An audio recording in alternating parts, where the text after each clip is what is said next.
Week 2 NFL picks presented by Liquid IV. We're going to pick the early slate on CBS in Week 2, headlined by the Dolphins and Ravens in Baltimore. Lamar Jackson's Ravens -3.5 in that one.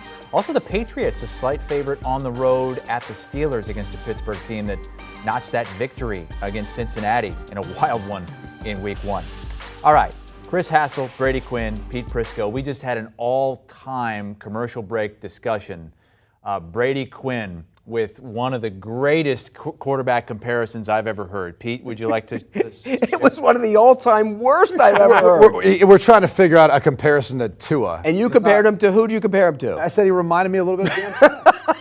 Dan Fouts is in the Hall of Fame. He plays nothing like him. Joe Namath is in the Hall of Fame. He plays nothing like him. First off, Dan Fouts could go through his reads like quick. You don't think the ball gets out of Tua talking about those hands quick? No, Tua is nothing like him. Okay, skill set wise, similar. Now, as far as what they're going to end up being, probably not. Brady, okay, if we cut this and send this out on Twitter, people are going to just That's brutalize fine. you. That's fine, but I'm saying skill set wise, it was a different era, different time when Dan Fouts It was played a different era, but offense they're not even in the same conversation style-wise or anything. Of course they're not, because one's a Hall of Famer right now. Style-wise. Oh, so what, one might be? No, I didn't say that either. I said skill set and looking at how the stature of them, how they move. Nothing alike. Zero. Okay. Zero. Don't ever challenge Pete on a 70s quarterback. That's the takeaway here. Right. All right, how about the matchup? Tua, after a win against the Ravens, who really weren't challenged by the Jets last week. Well, don't say that, because then Robert Saleh will keep a receipt of that at some point, Chris. But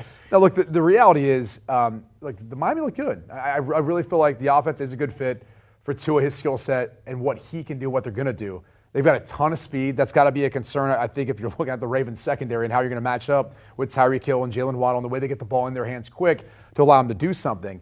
The defense, too, kind of stepped up. Not that, looking back on last week, you're saying the Patriots look like they know what they're doing offensively. There's some issues there. We'll get to that. But I look at this game, and I'm going to lay the 3.5 points with Baltimore. It's a tough place to win. I think Lamar's, it feels like this is obviously a prove-it year for him, contractually with everything else that's going on right now. Still some concerns about the defense, Pete, but I think they're going to be able to win by a sizable margin here, enough at least to cover the spread.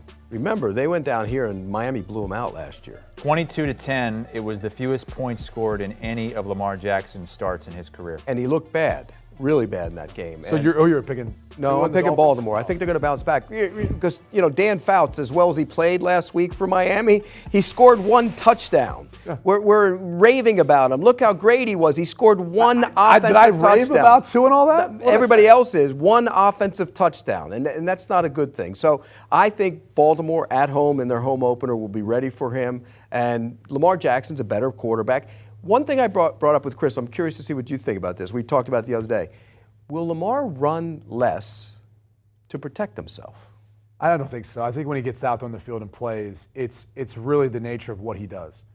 I think the things you'd like to cut out is some of the stuff we've seen him do in the off seasons or outside of the football building where he's playing a pickup basketball game or something else like that. But I think he understands, really what's in front of him. And the contract's the contract.